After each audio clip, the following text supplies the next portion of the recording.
내 형제들아, 너희는 선생된 우리가 더 큰 심판을 받을 줄 알고 선생이 많이 되지 말라.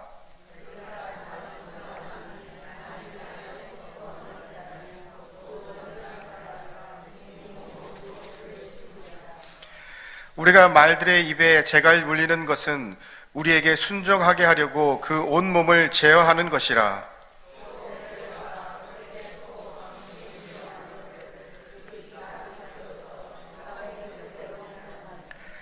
이와 같이 혀도 작은 지체로 돼 큰 것을 자랑하도다.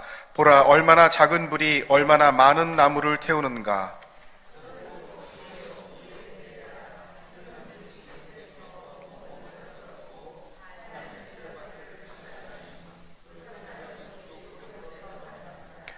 여러 종류의 짐승과 새와 벌레와 바다의 생물은 다 사람이 길들일 수 있고 길들여 왔거니와,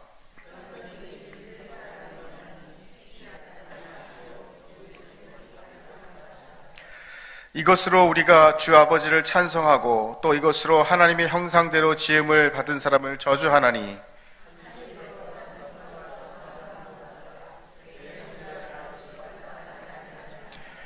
샘이 한 구멍으로 어찌 단물과 쓴물을 내겠느냐.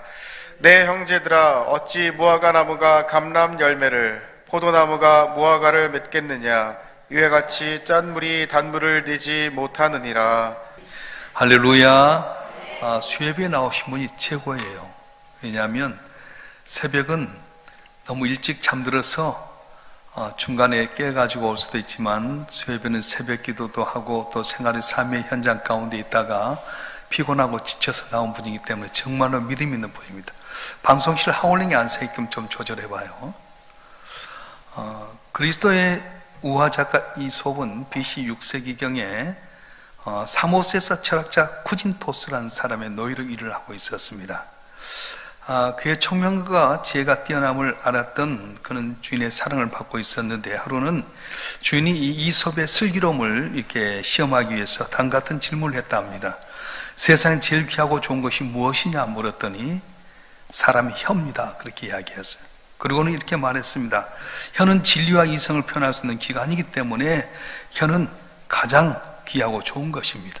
그래? 그렇다면 세상에 가장 나쁜 건 뭐라고 생각하느냐? 그것도 사람의 혀입니다.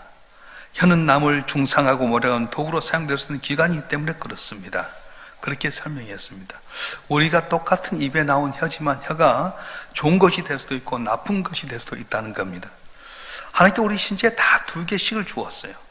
2귀도 주셨고 2눈도 주셨고요, 2손도 주셨고 2발을 주셨습니다. 하지만 모든 지식 가운데 유독 혀는 1개를 주었습니다. 이유가 뭡니까?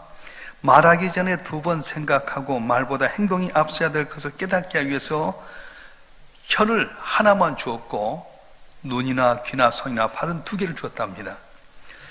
하나님께 혀를 우리 지체 아주 작은 것으로 창조해 주셨지만 그것에 무서운 위력을 부여해 주셨습니다. 혀는 부드럽고 작지만은 우리 손과 발보다 강하고 우리 지체 가운데 능력과 용도에 있어서 아주 뛰어나다고 합니다. 하루는 가위와 톱과 혀가 서로 힘자랑을 했습니다. 먼저 가위가 말합니다. 내 이 날카로운 이를 봐라. 내가 지나가기만 하면 세상에 아무리 질긴 천이라도 다 잘라져 버린다. 그랬더니 야, 웃기지 말아라. 그러면 톱이 말합니다. 아무리 아름드리 나무라도 내가 몇 번 왔다 갔다 하면 다 그 나무도 맥없이 쓰러진다. 그때 혀가 하는 말이, 자네들하고 나온 차원이 달라. 내가 몇 마디만 놀리면 사람 평생 동안 쌓아놓은 평판과 명예가 하루아침에 무너진단다. 또 내가 몇 마디 하면 아주 친한 친구에 살지라도 하루아침에 온수지간이 될 수 있다. 너희들 몇 번 쓰고 나면 녹슬고 없어지지만 나는 사용하면 사용할수록 더 날카로워진다. 그렇게 이야기했어요. 어떤 것 같아요? 가위가 아주 날카롭고 톱이 아주 힘있게 자를지 모르지만 이건 녹이 있으면 사라집니다. 혀는 하루아침에 모든 사람 뒤집어 버릴 수 있어요.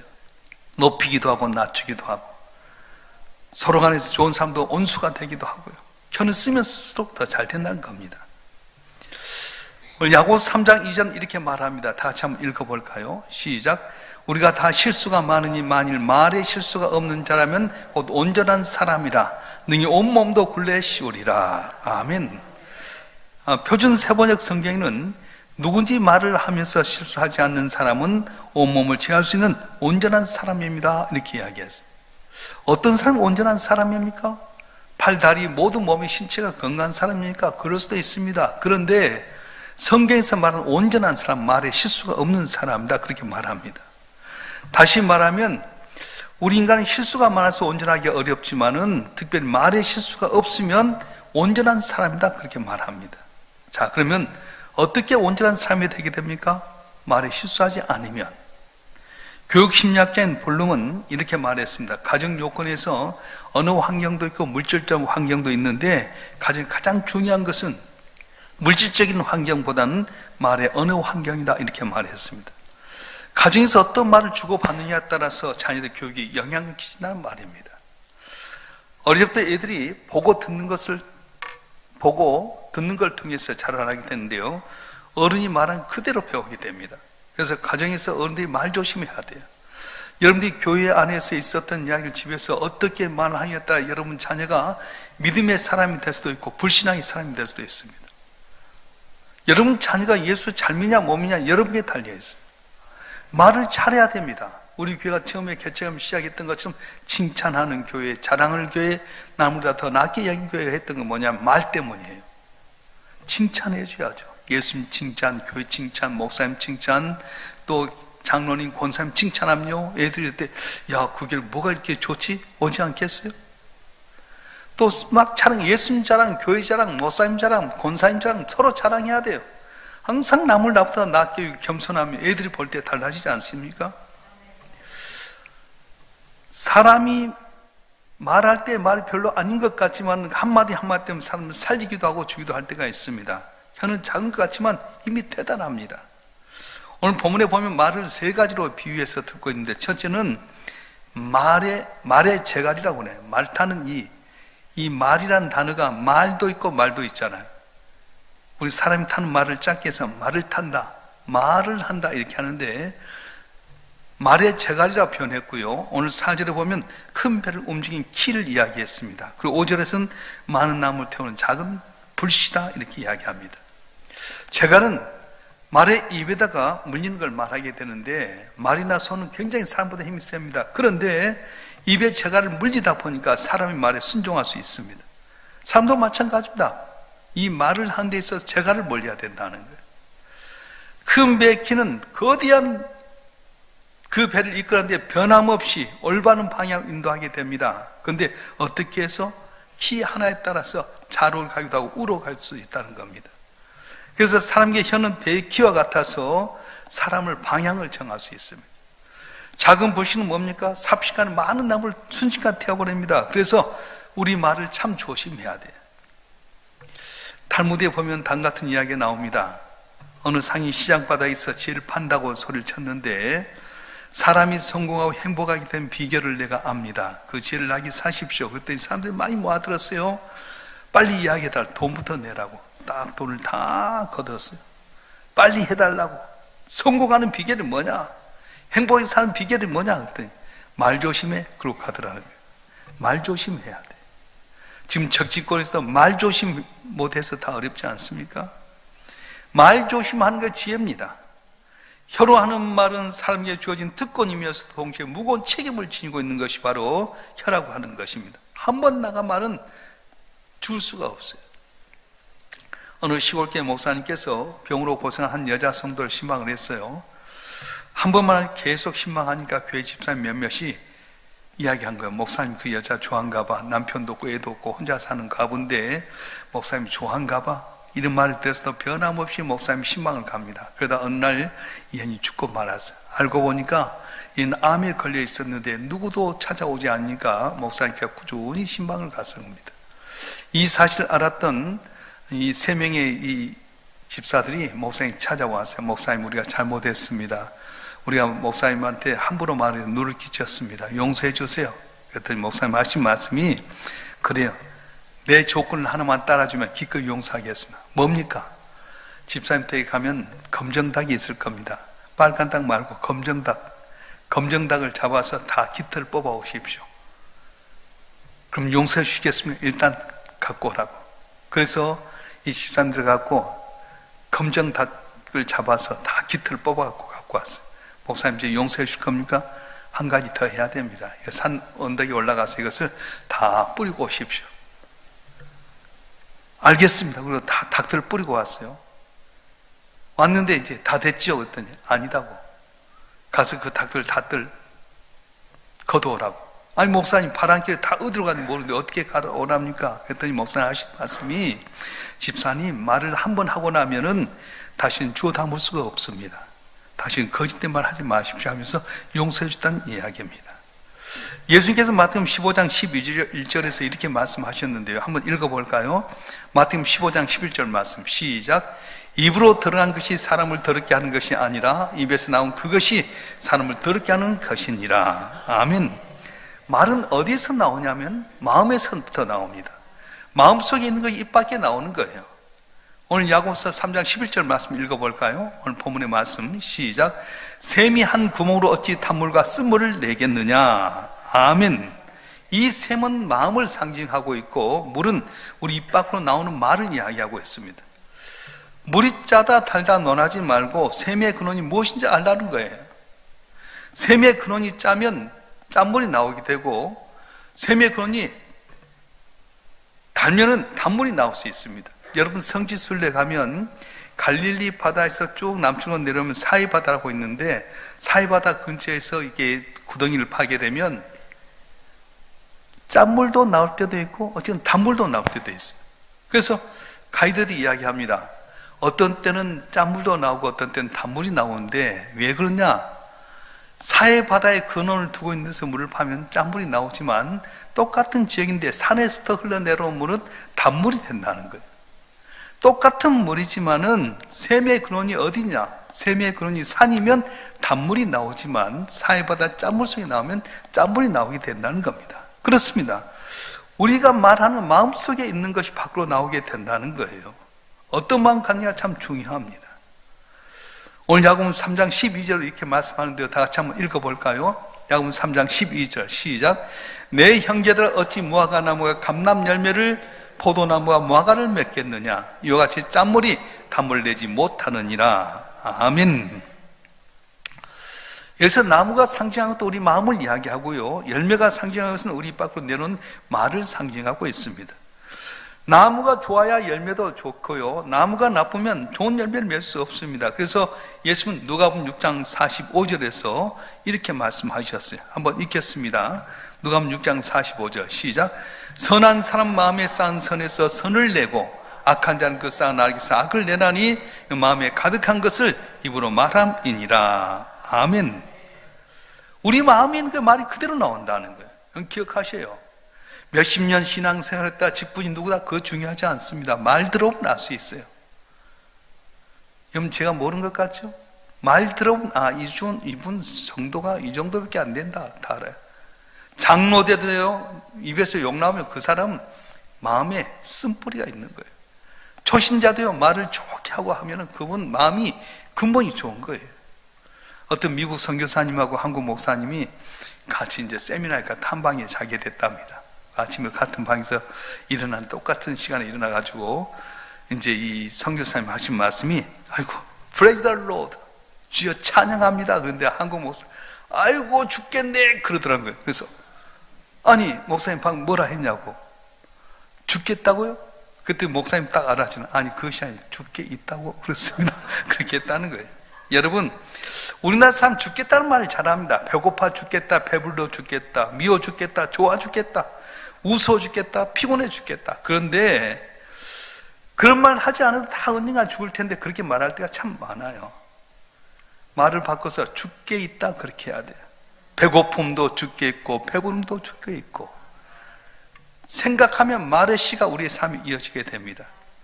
우리나라 초대 대통령 이승만 대통령이 제일 좋아했던 찬송가가 있었는데 옛날 찬송가 440장 우리 새로 개혁된 것은 387장인데 무슨 창이냐면 멀리 멀리 갔더니 처량하고 곤하여 슬프고도 외로워 정처 없이 다니니 예수 예수 내 주여, 이 노래를 주었다는 거예요.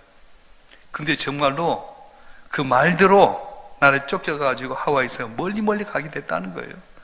노래도 우리 교인들 노래는 천행한 노래 부르면 안 돼요. 밝고 씩씩한 노래 불러야 돼요. 할렐루야.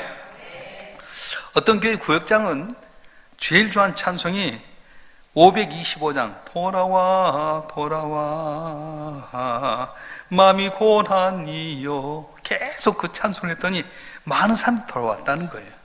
여러분, 하나님은 내 귀에 들린 대로 행하리라고 말했습니다. 우리가 말한 대 될 줄로 믿습니다.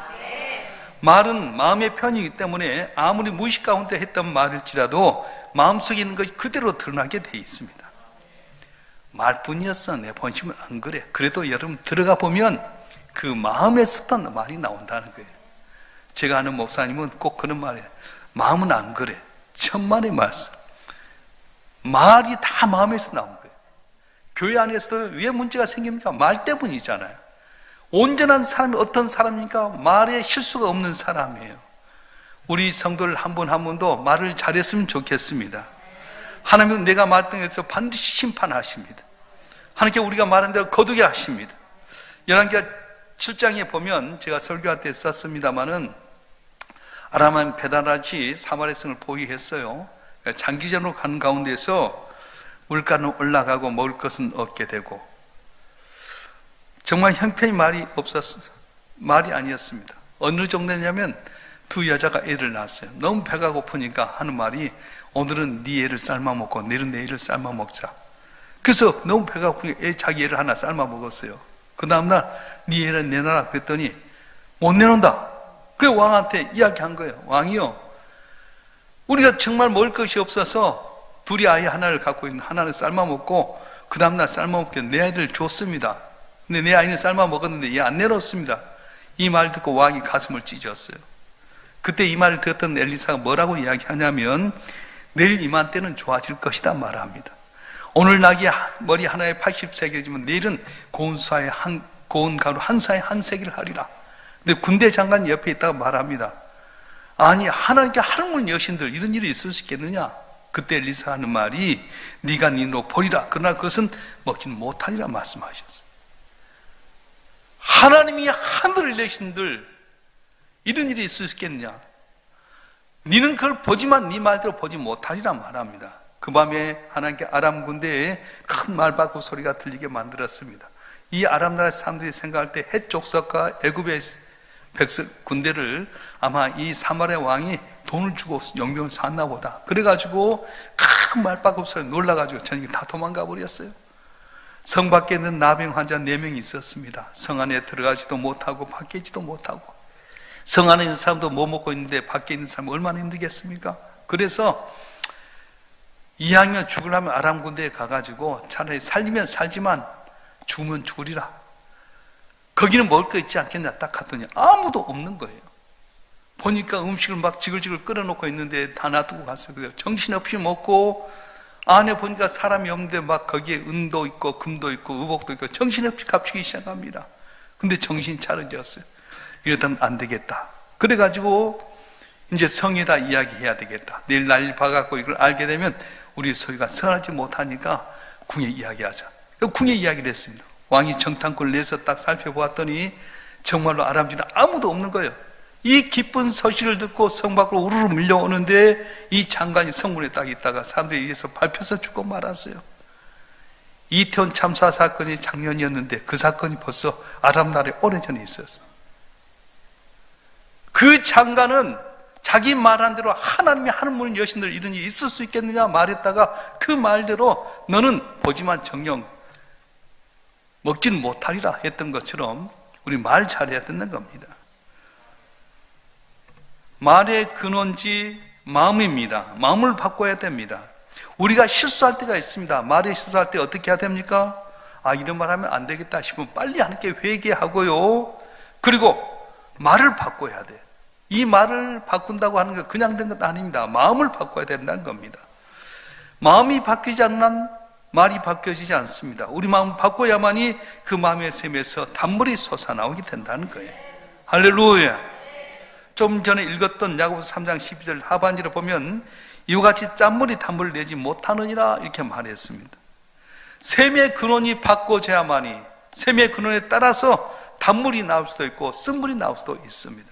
그래서 샘의 근원을 바꿔야만이 달라진 것처럼 내 샘의 근원을 바꿔야 되는 거예요.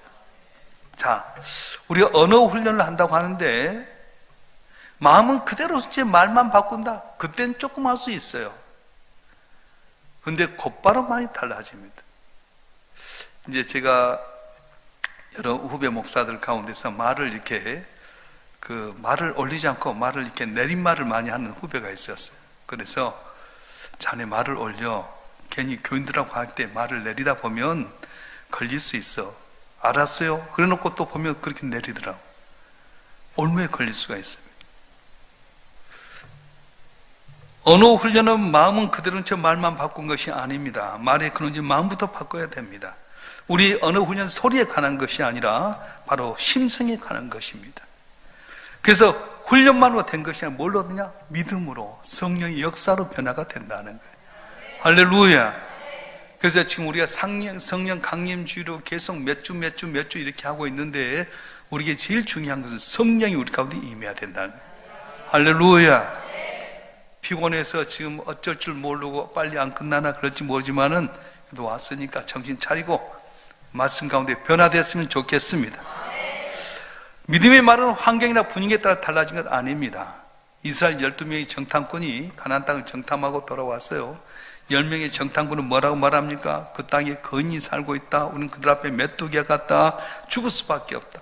이 말을 들었던 백성들 다 같이 원망합니다. 하나님 원망하고 모세를 원망합니다. 그런데 여호수아가 뭐라고 합니까? 그는 엄청난 부정적인 분위기 가운데서도 아니다. 하나님이 우리와 함께 하시면 그는 우리의 밥이다. 우리는 그 땅을 점령할 수 있다 말합니다. 하나님 그 말을 드시고 불평불만했던 10명의 정탐 그 자리에 죽게 만들었어요. 그리고 그 말에 동조했던 사람들은 광야 40년 동안에 다 죽고 20세 이상 들어간 사람이 여호수아 갈렙에는 들어가지 못했다고 하는 겁니다. 여러분, 말은 반드시 심판이 있습니다. 우리 교회가 계속 표현했대요. 칭찬하는 말, 자랑하는 말, 나보다 더 낫게 여긴 말 해야 돼요. 여러분, 장미꽃을 볼 때도요, 뭘 봅니까? 장미꽃 가운데 가시를 본 사람이 있는가 하면 장미꽃 가운데 꽃을 보는 사람이 있어요. 야, 저렇게 좋은 꽃인데 왜 가시가 있지? 그것보다는 저렇게 안 좋은 가시가 있는데 왜 저렇게 아름다운 꽃이 있지? 보는 것이 다르지 않아요. 그러니까 여러분이 교회에 나서 신앙생활 할 때 생각을 달래야 돼요. 마음을 달래야 돼요. 출애굽기 15장에 보게 되면 이스라엘 백성이 출애굽에서 살기로 한데 마라라고 하는 곳에 오게 됩니다. 마라는 쓰다는 뜻입니다. 웅덩이 하나가 있는데 물을 딱 타보니까 쓴물이었어요. 200만 명이 오는데 오아시스가 물이 있긴 있는데 쓴물이었어요. 그때 다 원망할 때 하나님께 모세에게 뭐라고 말합니까? 내가 지시한 나뭇가지 하나를 던져라. 던졌더니 거의 단물이 됐어요. 다시 말하면 예수를 통해 심성이 바꿔지지 않느냐는 한 말은 거칠고 말은 실수할 수밖에 없다는 것입니다. 바울은 자기 마음속에 부패한 죄성이 있는 줄 알고 언제나 회개합니다. 깨끗게 된 줄 알았어요. 십자가에 다 못 박히고 자는 온전한 사람 된 줄 알았는데 아직도 살아서 개만 있으면 꿈틀거리는 죄성을 보게 됩니다. 그래서 맹수 길들이시 계속해서 자기 몸을 쳐서 복종시킨다 말했습니다. 고린도전서 9장 27절에 보게 되면 내가 내 몸을 쳐서 복종하게 한다 말했고요. 고린도전서 15장 31절은 나는 날마다 죽노라 그렇게 이야기했어요. 그 말은 뭔 말이에요? 사도한 1030절까지 갔다 온 사람이잖아요. 완벽한 사람일 수도 있는데 그의 마음속에 죄성이 아직도 남아있어서 꿈틀거려서 분노하는 마음, 악한 말, 내가 원하는 선을 행하지 못하고 내가 원치 않는 악만 행한다고 했던 것처럼 항상 죄성 속에서 꿈틀거리니까 난 매일 죽노라 말하는 거예요. 근데 여러분, 우리는 어떻습니까? 매일 주 앞에 나는 죽습니다. 나는 아직도 죄인입니다. 주의 은혜 아니면 살 수 없다 고백하고 깨어서 기도해야 될 텐데 다리 뻗고 자고 새벽에도 한 번도 안 나고 줄만 덜렁 나오면 어떻게 될 것 같아요?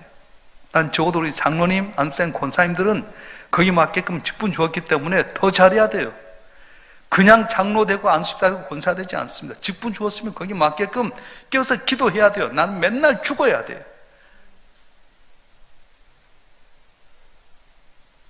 오늘 저는 그 총회에서 특별위원회가 있었는데 생명목회 10년 순례 기념회라고 해가지고 지금 생명의 문제 다 죽잖아요. 생명의 문제와 목회에 대한 걸 이야기하게 되는데 거기서 그런 이야기를 하는 거예요. 목회를 살려야 된다. 다 죽어버려. 교회가 다 죽어버렸어. 힘을 잃어버렸어. 왜 그렇습니까? 십자가에 언제나 나를 십자가에 내 죄성을 묶여놓고 언제나 주님 바라보고 거룩한 존재로 살아야 될 텐데 그냥 살다 보니까 능력 잃어버리고 목회는 안 되게 됐다는 거예요. 오늘 교회가 앞장선 일꾼들이 끼어서 기도해야 됩니다. 자, 여러분이 하나님이라고 생각하고 한번 평가해 보십시다. 누가 복받을 수 있겠어요? 누가 능력을 나타낼 수 있겠습니까? 목사? 장로? 권사? 이름만 갖고 안 되는 거예요.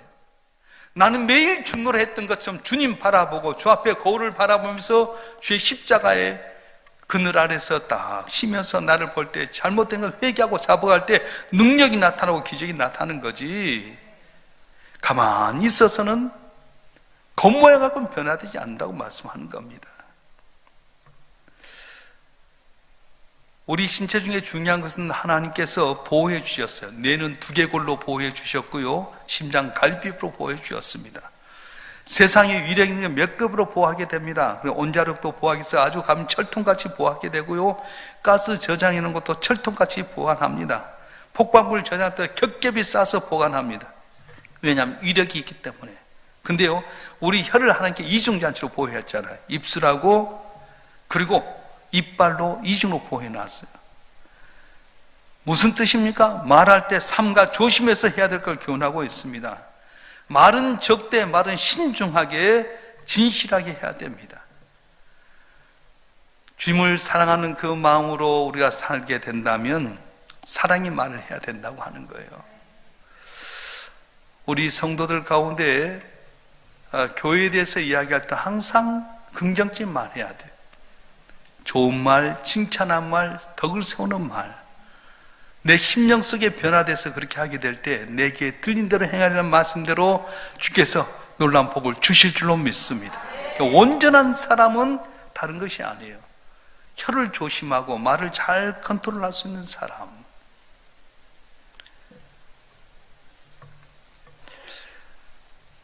십자가에 나의 죄의 본성을 못 받고 주님의 성령 감동으로 칭찬하고 자랑하고 나보다 더 낫게 여기는 삶을 살아가게 될 때에 힘이 미약한 것 같지만 날로 창대케 되는 귀한 은혜가 있어질 줄 믿습니다. 그래서 주님께서는 30배, 6배, 100배 복을 이야기하셨어요. 내가 처음은 미약하지만 이 나중에 힘이 창대되는 약속의 말씀처럼 주의 말씀 붙들고 주의 말씀에 거울에 비춰서 십자가의 나를 못 받고 언어부터 변화시키게 된다면 내 귀에 들리는 데 행하려 했던 약속의 말씀대로 놀라운 은혜와 복을 우리에게 주실 줄 믿습니다. 너는 온전한 삶의 인정받는 귀한 은혜가 있어질 줄 믿습니다. 기도하겠습니다.